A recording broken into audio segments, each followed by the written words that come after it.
안녕하세요.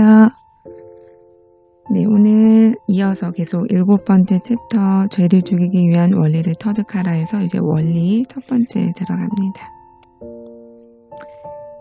읽어드리도록 하겠습니다. 원리 1, 첫 번째, 그리스도께 먼저 관심을 가져라.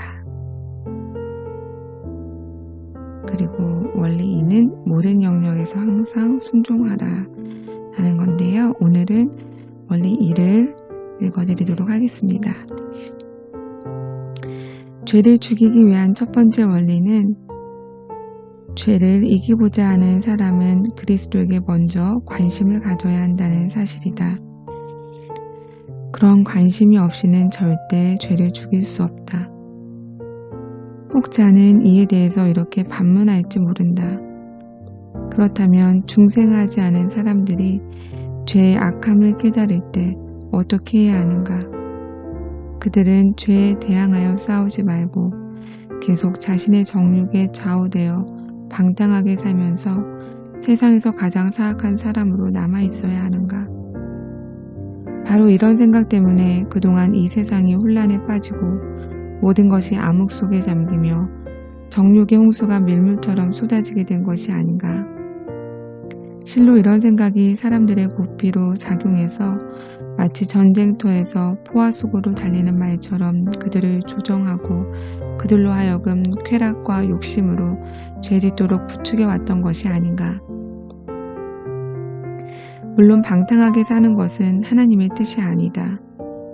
그동안 하나님이 여러 방법으로 사람들이 타락한 성품을 통해 절제할 수 없는 난폭한 폭동 속으로 휘말려 들어가지 않도록 막으신 것은 그분의 자비와 지혜 그리고 사랑 때문이었다.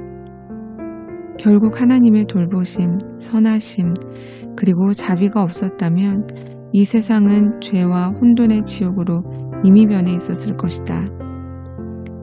때때로 하나님은 자신의 뜻에 따라 세상 사람들에게 죄를 깨닫게 하고 비록 그들이 회심하지 않을지라도 그들에게 찔림을 주고 겸손하게 하신다.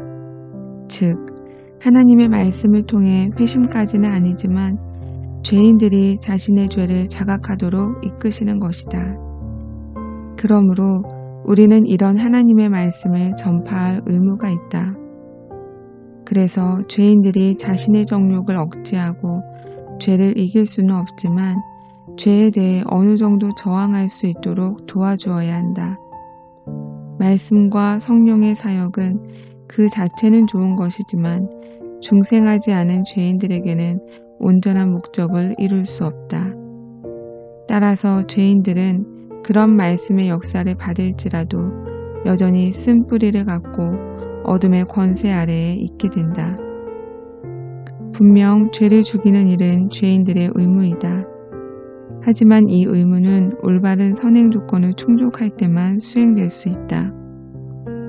그렇다고 사람들에게 죄를 죽여야 한다는 의무가 없다는 의미는 아니다. 단지 나의 논점은 죄를 죽이기 위해서는 죄인들이 먼저 회심해야 한다는 것이다. 회심하라는 말은 마치 집 벽에 작은 구멍을 수리하는 수선공에게 지금 집 전체를 태우고 있는 불을 끄라는 말과 비슷하다. 실로 가련한 영혼들은 스스로 전체가 지금 죄의 불덩이라는 사실을 알지도 모른 채 자신의 문제가 사소한 나쁜 손버릇인 양 특정한 죄를 죽이려고 노력한다. 하나님의 선하신 손길을 통해 말씀을 전파하는 사역자들에게 덧붙여 한마디 하겠다. 일반 사람들에게 죄를 인식시키고 죄의 중압감을 깨닫게 하는 일은 말씀 전파자들의 의무이다.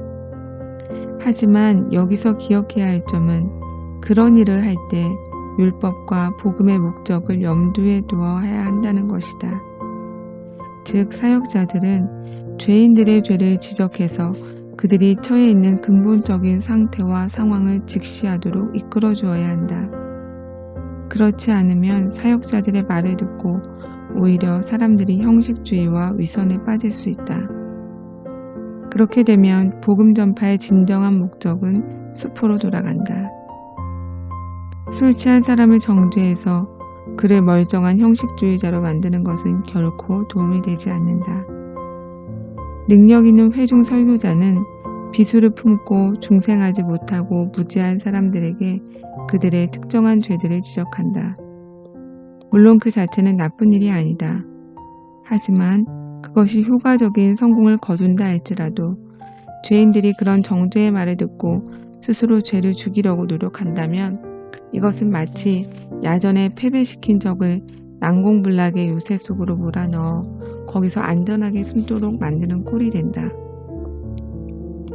그러므로 말씀 전파자는 항상 특정한 죄를 잘 활용해서 그것을 통해 죄인에게 자신의 전체적 상태와 상황을 깨닫게 하고 회심할 수 있도록 도와주어야 한다. 단순히 그들의 특정한 죄의 문제만을 지적하고 그들 마음 전체를 변화시켜주지 못한다면 그것은 올바른 행동이 아니다. 바로 이 점에서 로마 가톨릭 교도들의 죄를 죽이는 방법이 거짓임을 알 수 있다. 그들은 누구를 막론하고 항상 죄를 죽이라고 강요한다. 그들은 죄를 죽이는 삶에 어떤 원리가 있다는 사실 자체도 고려하지 않는다. 가톨릭 신봉자들은 사람들에게 죄를 죽이도록 강요할 뿐 믿음을 갖는 문제에 대해서는 관심을 갖지 않는다. 실로 그들은 진정으로 믿음을 갖는 것이 무엇인지, 진정으로 죄를 죽이는 삶의 의미가 무엇인지 알지 못한다. 그들에게서 믿음은 교회에서 가르치는 교리에 단순히 지적으로 동의하는 것이 전부이다. 또한 그들에게서 죄를 죽이는 삶은 서원을 통해 세상의 일부를 부인하는 삶을 의미한다. 그러면서 그런 부인의 삶을 사는 대가를 이 세상에서 보상받으려 한다. 이런 자들은 성경이나 하나님의 능력을 알지 못한다. 죄를 죽이는 삶을 자랑하는 이들의 행위는 실제로 수치 속에서 자신을 영화롭게 하는 행동이다.